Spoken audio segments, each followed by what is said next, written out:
Why is it that the people who think the deepest often feel the most isolated? Why do those with the most profound insights struggle to find their place in the world? In a society that claims to value intelligence and wisdom, why does it seem to push its deepest thinkers to the margins? This isn't just an emotional question, it's a philosophical one. Because if you look closely, society doesn't actually want you to think. It wants you to fit. And deep thinkers, they rarely do.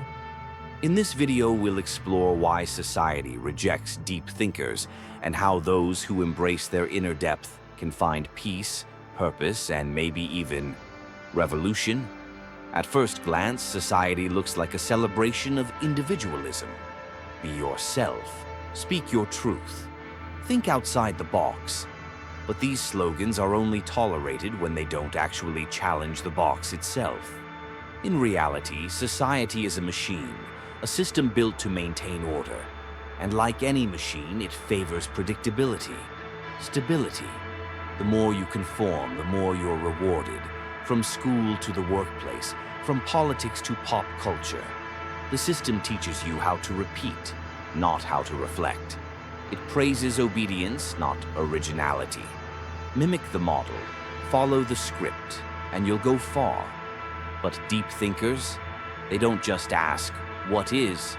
They ask, why is it this way? And that kind of question is dangerous. Plato once said that the philosopher is like a man who escapes a dark cave to see the light, only to return and be rejected by those still in chains. Why? Because when you think deeply, you often see what others refuse to. You question the purpose of your 9 to 5. You see through the lies of marketing and politics. You challenge the dogmas of your culture, your religion, even your own identity. And here's the truth. Society doesn't want you to wake up, because a person who sees clearly is harder to control. That's why deep thinkers are often labeled as weird, antisocial, or too intense. Not because they're wrong, but because they unsettle the illusion. There's a strange paradox here. Deep thinkers crave connection, yet often feel most alone. It's not just about intelligence, it's about depth. A depth of perception, emotion, and awareness that most people avoid. Small talk feels shallow. Superficial relationships feel empty. The world's priorities, money, fame, status, seem meaningless when you've spent hours contemplating life's impermanence. You may find yourself disconnected from the herd, not because you want to be, but because you see too much to pretend.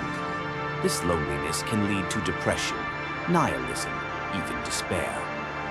But it can also be a doorway to self-discovery. Carl Jung called this path individuation, the process of becoming your true self, separate from the collective norms. To walk this path, you have to be willing to stand alone, to let go of approval, to embrace the discomfort of not belonging. It's not easy, but in the solitude of deep thought, something powerful happens. You begin to see yourself not as broken, but as awake. You stop searching for permission and start living from truth. You become what Nietzsche called the free spirit, a person who creates their own values in a world that has forgotten how to think. And ironically, it's these outsiders, the ones rejected by the masses, who often reshape the world. Here's the good news. You're not alone. Even if it feels that way, there are others like you, scattered, hidden, quietly searching. You may not find them in the loudest places, but you'll recognize them in the quiet ones, in philosophy books, in late-night conversations, in art that dares to feel, in voices that question rather than shout. Finding your tribe doesn't mean finding people who agree with everything you say. It means finding people who are willing to think, to feel, to dive deep with you. And when deep thinkers unite, they don't just find connection, they start movements. So if you've ever felt like you don't belong, if your thoughts isolate you, if your depth scares others, don't shrink. The world may not understand you, but that doesn't mean you're wrong. It may just mean you're ahead of your time. Keep thinking, keep questioning, keep diving deep. Because one day, the world might realize it needed your depth all along.